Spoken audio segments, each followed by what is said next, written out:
2025 সালের Ballon d'Or নিয়ে চলছে চরম লড়াই।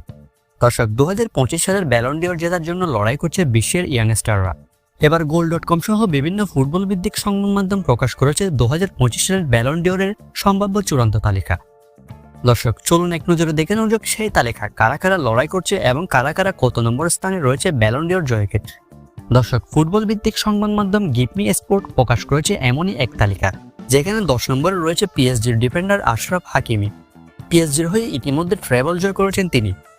9 নম্বরে আছেন আর্জেন্টাইন তারকা লাউতারো মার্টিনেজ। উয়েফা চ্যাম্পিয়ন্স লিগের ফাইনাল এবং লিগ টাইটেল এগুলো হারার কারণে ব্যালন ডিওরের তালিকায় তলানিতে রয়েছে আর্জেন্টাইন এই সুপারস্টার। অন্যদিকে 8 নম্বরে রয়েছে কিলিয়ান এমবাপ্পে। রিয়াল মাদ্রিদের এই সুপারস্টার 8 নম্বরে অবস্থান করছে 2025 সালের ব্যালন ডিওরের তালিকায়। এবং 7 নম্বরে আছে কিভিচা কাভারাটস্কেলিয়া। পিএসজির এই লেফট উইঙ্গার 7 নম্বরে অবস্থান করছে 2025 সালের ব্যালন ডিওর জয়ের ক্ষেত্রে। এবং 6 নম্বরে আছে আরেক পিএসজি উইঙ্গার ডেজিরে ডুয়ে। 5 নম্বরে আছে মোহাম্মদ সালাহ, লিভারপুলের এই সুপারস্টার 5 নম্বরে অবস্থান করছে।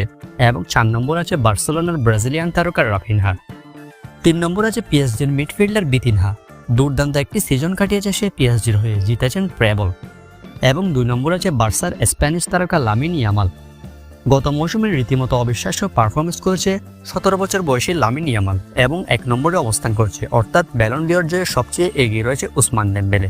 পিএসজির এই উইঙ্গার পিএসজি চ্যাম্পিয়ন্স লিগ জয়ে গুরুত্বপূর্ণ ভূমিকা রেখেছে, যে কারণে বিভিন্ন তথ্য অনুযায়ী উসমান দেমবেলে জিততে চলেছে এবারের ব্যালন ডিওর এবং 1 নম্বরে অবস্থান করছে সে। দর্শক, আপনার মতে কে পাবে এবারের ব্যালন ডিওর? কমেন্ট করে আপনার মতামত অবশ্যই জানিয়ে দিতে পারেন।